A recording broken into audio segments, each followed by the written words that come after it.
அப்படின்னா அதுக்கு ஒரு எடுத்துக்காட்டு வந்து சரவண சார் எப்பவும் வெளில ட்ரெஸ் போடுவாங்க. அதே மாதிரி அவர் உள்ளமும் வந்து அவ்வளோ சினிமா வந்து உசிருக்கு உசிரா நேசிச்சவர். ஒரு 10 நிமிஷம் பேசினா 10 தடவை அப்பாச்சி அப்பாச்சின்னு சொல்லிட்டு அவருடைய ஃபாதர் வந்து நினைவுபடுத்திக்கிறாரு. என்கிட்ட ரொம்ப அன்பு, என்னுடைய நல்ல விரும்பி, என்னுடைய கஷ்ட காலங்கள் எல்லாம் எனக்கு துணியா நின்றவர். ஏவிஎம்ல வந்து ஒரு 9 படம் ஆக்ட் பண்ணியிருக்கேன். அந்த 9 படமும் வந்து பெரிய ஹிட். அதுக்கு வந்து மெயின் காரணம் வந்து சரவண சார்னு சொன்னா அது வந்து மிகையாகாது. வந்து 80s வந்து முரட்டுக்காடு தமிழ்ல வந்து மிகப்பெரிய பிரமாண்டமான செலவு எடுத்த படம் 80s. 20s வந்துட்டு சிவாஜி மிகப்பெரிய படம், பிரம்மாண்டமான படம். அதே மாதிரி இப்போ 2020s வந்து இன்னும் ஒரு பிரம்மாண்டமான படம் எடுக்கணும்னு சொல்லி பேசிட்டு இருந்தாங்க. ஸோ அது வந்து நடக்கவே இல்லை. அவருடைய மறைவு வந்து ரொம்ப மனசு பார்த்து ஒரு ஆத்மா சாக்கரி அவர் குடும்பத்தாருக்கு என்னுடைய ஆழ்ந்த வணக்கம். உண்மைக்கு நான் வார்த்தைகளை தேட வேண்டியதா இருக்கு. நான் ஏவிஎம்மோட நீண்ட கால பயணம் இருக்கு. அதை விட பெரிய வரலாறு ஏவிஎம் இருக்கு. ஏவிஎம் சரவணன் சார் அவ்வளோ வெற்றிகள் பெற்றோம், அவ்வளோ வந்து பல வெற்றிகளை அடுக்கியும் பொதுவெளியில வரும்பொழுது கையை கட்டி ரொம்ப பணிவோட அவர் காட்சி அளிக்கிறதே ஒரு பெரிய பாடம். வெற்றி வந்ததுனால இல்ல ஒரு பெரிய இடத்தை சார்ந்தவர்கள் என்பதனால வந்து தலை வானத்துல இருக்கக்கூடாதுன்றதுக்கான ஒரு நல்ல படிப்பினை எனக்கு ஒரு கற்றுக்கொண்டிருக்கார். ஒரு நிறுவனம் எப்படி இயங்க வேண்டும், எப்படி அமைக்க வேண்டும் என்பது வந்து ஒரு பெரிய கல்லூரியா அந்த ஏவிஎம் இருந்திருக்கும். அவருடைய கடைசி மூச்சு வரை அவருடைய எண்ணம் எப்படி இந்த இண்டஸ்ட்ரி வந்து இருந்திருக்காரு. அவரோடு பழகிய, அவர் தயாரித்த படங்களில் நான் நடித்த அனுபவங்கள், நினைவுகளோடு அவரை என்னுடைய மனதார நல்லுலகத்திற்கு அனுப்பி வைக்கின்றேன். தென்னிந்திய நடிகர் சங்கத்தின் சார்பாக அவருடைய குடும்பத்தாருக்கும் நண்பர்களுக்கும் அவர் கூட சினிமா தயாரித்தவர்களுக்கும் வெளிவந்தவர்களுக்கும் தென்னிந்திய நடிகர் சங்கத்தின் சார்பாக ஆண்டு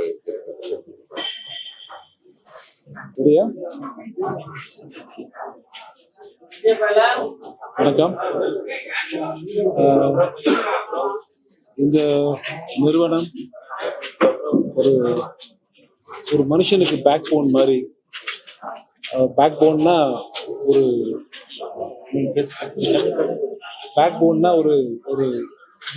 ஸ்பைனல் கார்டு மாதிரி. ஏவிஎம் வந்து ஏன் படம் எடுக்கிறீங்க, ஏன் படம் எடுக்கலன்னு கேட்டால் இது முதல் வார்த்தை வர்றது ஏவிஎம் நிறுவனம் தான். ஸோ அதனால அந்த நிறுவனத்துடைய கடைசி செல்லப்பிள்ளை நான்.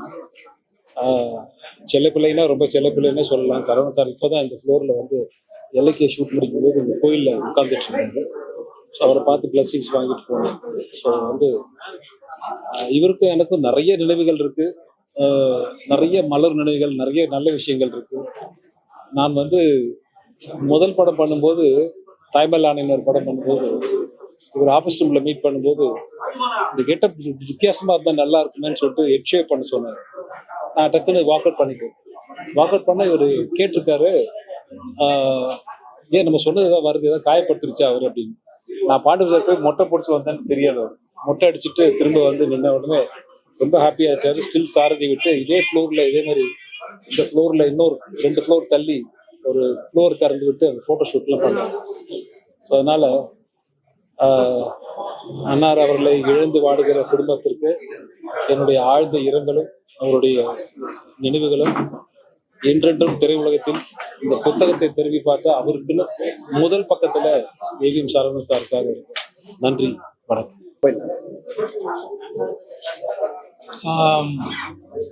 ஜென்டில்மேன் பூஜை அப்போ சரவணன் சார் வந்திருந்தாங்க. அவங்களுடைய ஆசீர்வாதம் வாங்கினேன். நல்லா வரணும்னு ப்ளஸ் பண்ணாங்க. எல்லா டைரக்டர்ஸ்க்குமே வந்து ஏவிஎம்ல படம் பண்ணணும்னு ஒரு பெரிய கனவு. என்னுடைய கனவு அது சிவாஜியில் நிறைவேறுச்சு.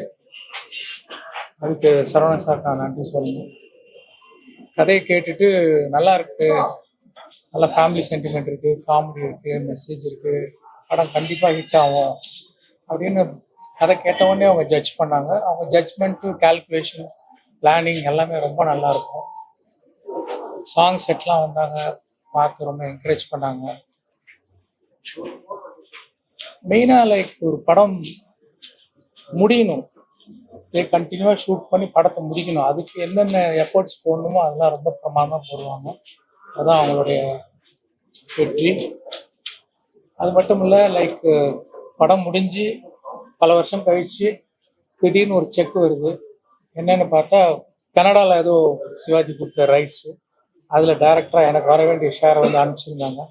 அது ரொம்ப ரேர் குவாலிட்டி, நல்ல குவாலிட்டி. சரவணன் சார் ஃபேமிலிக்கு என்னோட ஆழ்ந்த அனுதாபங்களை தெரிவிச்சுக்கிறேன். நிறுவனத்தினுடைய புதுமை பெண் படத்துல பாரதி ராஜா இயக்கிய போது அந்த படத்துல உதவி இயக்குனர் அப்படிங்கிறதுக்குரிய வாய்ப்பு இருக்கு. ஒரு தயாரிப்பாளர் எப்படி இருக்கணும் அப்படிங்கிறது உதாரணமாக திகழ்ந்தவர் ஏவிஎம் சரவணன் அப்படின்னு சொல்லலாம். அதே மாதிரி ஒரு ஸ்டூடியோ அதிபராக இருந்தோம், பத்திரிகையாளர் எல்லார்ட்டையும் மிக எளிமையாக சகஜமாக பழகக்கூடியவர்னா அது ஏவிஎம் சரவணன் அவர்கள் தான். அவர் எப்போ நீங்க போய் பார்க்கணும்னு நினைச்சாலும் பார்க்கலாம். அவருடைய கதவு அந்த அளவுக்கு திறந்துருக்கும். அவரை பார்க்கணும் ஒரு ஃபோன் பண்ணிங்கன்னா போதும் உடனே வர சொல்லுவார். அந்த அளவுக்கு ஒரு பண்பான மனிதர். எனக்கும் அவருக்கு வந்து ஒரு மிகப்பெரிய சென்டிமெண்ட் உண்டு. என்னுடைய முதல் படமான மண்வாசன படத்தினுடைய 100வது நாளுக்கு அவர் தான் தலைமை தாங்கி நடத்தினாரு. அது மட்டும் இல்லாமல் என்னுடைய நான் தயாரித்த பல திரைப்பட விழாக்கள் பார்த்தீங்கன்னா அவர் இல்லாமல் நான் விழா நடத்திட்டு இதெல்லாம் தாண்டி அவருடைய திரை வாழ்க்கையை பதிவு செய்யக்கூடிய வாய்ப்பும் எனக்கு அமைஞ்சது. டூரிங் டாக்கீஸ்ல சாய் சித்ரா நிகழ்ச்சி வர்றது உங்களுக்கு எல்லாருக்கும் தெரியும். அதுல முதல் பேட்டின்னா அது ஏவிஎம் சரவணன் பேட்டி தான். அந்த அளவுக்கு எனக்கு அவருக்கு ஒரு சென்டிமெண்ட் அட்டாச்மெண்ட். தன்னுடைய சினிமா பயணத்தை முழுமையாக அவர் வந்து மிக அழகாக அவரை இழந்தது வந்து தமிழ் சினிமாவுக்கு மிகப்பெரிய இழப்பு. தமிழ் சினிமாவுக்கு மட்டும் இல்லை, அகில இந்திய ரீதியில இந்திய பட உலகக்கே மிகப்பெரிய இழப்பு. அப்படின்னா ஒரு தயாரிப்பாளர் எப்படி படங்களை திட்டமிட வேண்டும், அதே விஷயத்தெல்லாம் எந்த அளவுக்கு கொண்டு வர வேண்டும் அப்படின்றதுலாம் உதாரணமாக இருந்தவர். அவருடைய மறைவு தாங்க முடியாத. சென்னை பொறுத்தரும் வர ஒவ்வொருத்தரும் பார்க்காத லோகமே இல்லை. அந்த மாதிரி ஒரு பெரிய லோகம். எவ்வளோ சின்சியராக ஒர்க் பண்ணி, எவ்வளோ ஹம்பலாக ஒர்க் பண்ணி, எவ்வளோ வெற்றி படங்கள் கொடுத்துருக்கிறாருங்கிறது கணக்கு எடுக்கிறது அவ்வளோ ஈஸியான விஷயம். இந்த மாதிரி ஒரு பெரிய பிரம்மாண்டமான கம்பெனியில் சரவணன் சார் நிர்வாகத்தில் நடிக்கிறதுக்கு எனக்கும் வாய்ப்பு வந்ததுக்கு நான் நன்றி சொல்ல கடமைப்பட்டிருக்கேன். பாக்கியமாக நினைக்கிறேன்.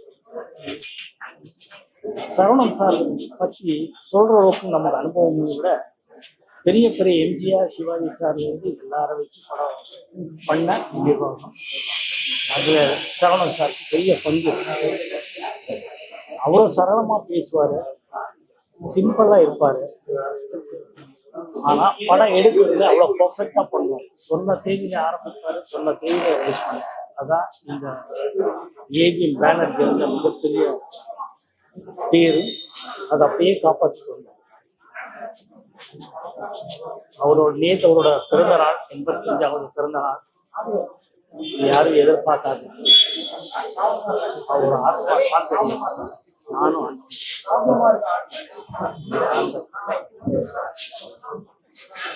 எத்தனையோ வருஷமா நான் இங்கதான் இருந்திருக்கேன். 10 வருஷமா இங்கதான் செட்டு போட்டு நான் பல விளம்பர படங்கள், திரைப்படங்கள் இங்கதான் எடுத்திருக்கேன். என் வீடு தான். ராத்திரி 8 மணிக்கு வந்தா ராத்திரி 9 மணிக்கு தான் போவேன். சரவணன் சார் என்னை கூப்பிட்டு ஒரு சின்ன ஷார்ட் ஃபிலிம் பண்ண சொல்றேன். சொன்னார், பெண் குழந்தைகளை பற்றி கேட்டது. அந்த நாள் எனக்கு மறக்க முடியாத நாள். May his soul rest in peace. Thank you.